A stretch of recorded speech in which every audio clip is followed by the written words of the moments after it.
জয় হিন্দ বন্ধুরা। বন্ধুরা, আসাম রেফেল তরফ থেকে নতুন একটা ভ্যাকেন্সি চলে এসেছে, যেখানে কোনো রকম পরীক্ষা হবে না এবং এখানে সিলেকশন প্রসেস, এজ ক্রাইটেরিয়া, তারপর পোস্ট কি থাকছে, ফুল ইনফরমেশন আজকে তোমাদের কাছে আমি শেয়ার করব। তো প্লিজ ভিডিওটা তোমরা মিস করবে না। আসাম রেফেল তাগড়া একটা ভ্যাকেন্সি। বন্ধুরা, এই চাকরি কারা পায় জানো? এই চাকরিরা তারাই পায় যারা ক্লাসের লাস্ট বেঞ্চের ছাত্ররা। তো ক্লাসের লাস্ট বেঞ্চের ছাত্র তোমরা, এবং তোমরা চাকরি পাবে। ইতিহাস বদলাও ভাই, ইতিহাস বদলাও। ক্লাসের রাজবেন থাকতো তোমরা, তো অবশ্যই চাকরি পাবে। ঠিক আছে, তো ভিডিওটা মনোযোগ দিয়ে স্কিপ না করে ফুল ভিডিও তোমরা মনোযোগ দিয়ে সহকারে দেখো। দেখো, প্রথম হচ্ছে Assam rifle new vacancy. Assam rifle তরফ থেকে তারা ভ্যাকেন্সি জারি করেছে। ঠিক আছে, তো আসাম রাইফেল ভ্যাকেন্সি জারি করেছে। এখানে অ্যাপ্লাই ফি, প্রথমে বলছি আমি অ্যাপ্লাই ফি। ওকে, অ্যাপ্লাই ফি সম্বন্ধে তোমাদের বলছি। দেখো, অ্যাপ্লাই ফি তোমাকে তারা কি চেয়েছে? অ্যাপ্লাই ফি ওবিসি এবং ইডাব্লিউএস ক্যাটাগরির জন্য 100 টাকা অ্যাপ্লাই ফি। ঠিক আছে, ওবিসি ইডাব্লিউএস জন্য কি বললাম, 100 টাকা তারা অ্যাপ্লাই ফি চেয়েছে। তারপর তুমি দেখো, এসসি এসটির জন্য কোনো রকম অ্যাপ্লাইড ফি যে টাকা তারা নিচ্ছে না। ঠিক আছে, শুধুমাত্র ওবিসি এবং ইডাব্লিউএস এর জন্য তারা টাকা নিচ্ছে 100 টাকা। এক্ষেত্রে কিন্তু একটা যদি মেনশন করা আছে, দেখো মেয়েরা, ওবিসি ক্ষেত্রে যারা মেয়েরা আছো, ইডাব্লিউএস ক্ষেত্রে মেয়েরা আছো, তারা কিন্তু কোনো রকম টাকা লাগছে না।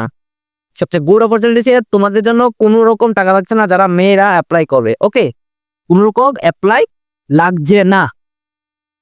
বোঝা গেছে এতটুকু?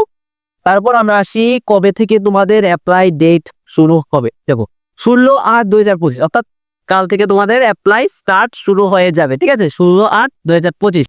এবং লাস্ট ডেট দেখো, লাস্ট ডেট হচ্ছে 15/9/2025। ঠিক আছে, 15/9/2025 মধ্যে তোমরা ভাই অ্যাপ্লাই করে দাও। এখানে কোনো রকম পরীক্ষা হবে না।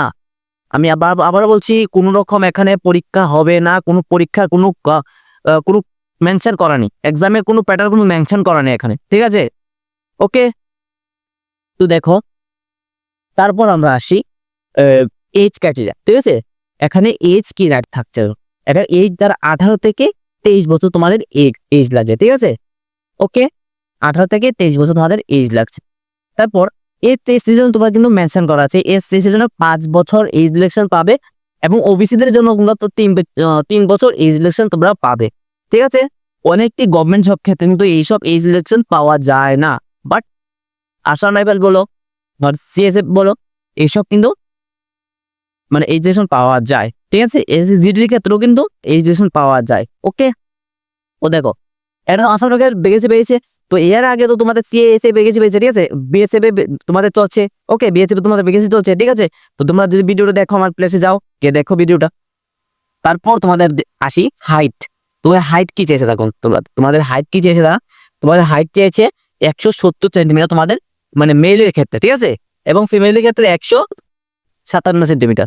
ওকে, 157 সেন্টিমিটার। ঠিক আছে, তোমাদের মানে হাইটের ক্ষেত্রে যদি দেখি, ছেলেদের 170 সেন্টিমিটার এবং মেয়েদের 157 সেন্টিমিটার। বোঝা গেছে তো নাকি? তারপর আমরা আসি পরবর্তী ধাপ, হলো তোমাদের কি হবে ফিজিক্যালের ক্ষেত্রে। পরবর্তী ধাপ হচ্ছে তোমার চেস্ট, তোমাদের টেস্ট করা হবে। ঠিক আছে, চেস্ট টেস্ট করা হবে তোমাদের 80 সেন্টিমিটার থেকে 85 সেন্টিমিটার, অর্থাৎ 5 সেন্টিমিটার তোমাদের ফুলে দেখাতে হবে। বোঝা গেছে?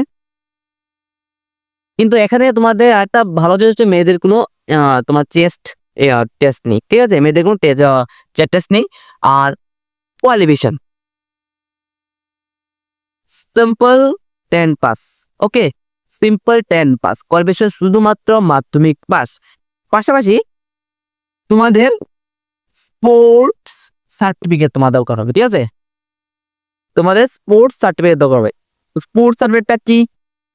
দেখো, স্পোর্টস সার্টিফিকেটটা হচ্ছে যে কোনো খেলার সার্টিফিকেট, এটা হোক ইন্টারন্যাশনাল হোক ন্যাশনাল।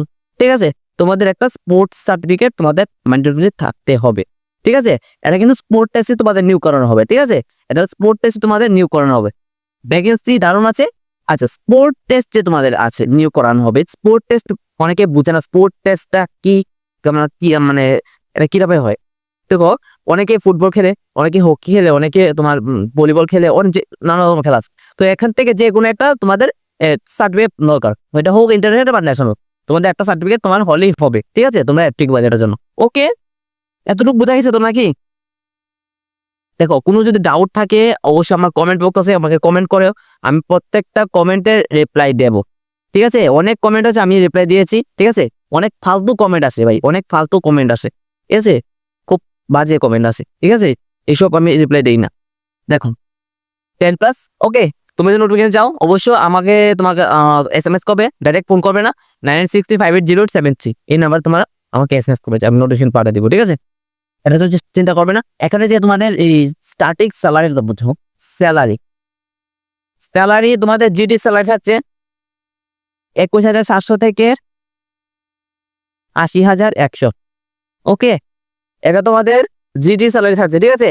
এতে কমিশন লাগু হওয়ার পর তোমাদের স্যালারি স্ট্রাকচারটা 35 থেকে 40K তোমাদের চলে যাবে, ঠিক আছে? বেসিক পে যেটা বেসিক এবং ইন হ্যান্ড তোমার যে ইনক্রিজ হয়ে তোমাদের স্যালারিটা হবে এবং তোমার 1,12,000 বা 13,000 মতো তোমাদের থাকবে, ঠিক আছে?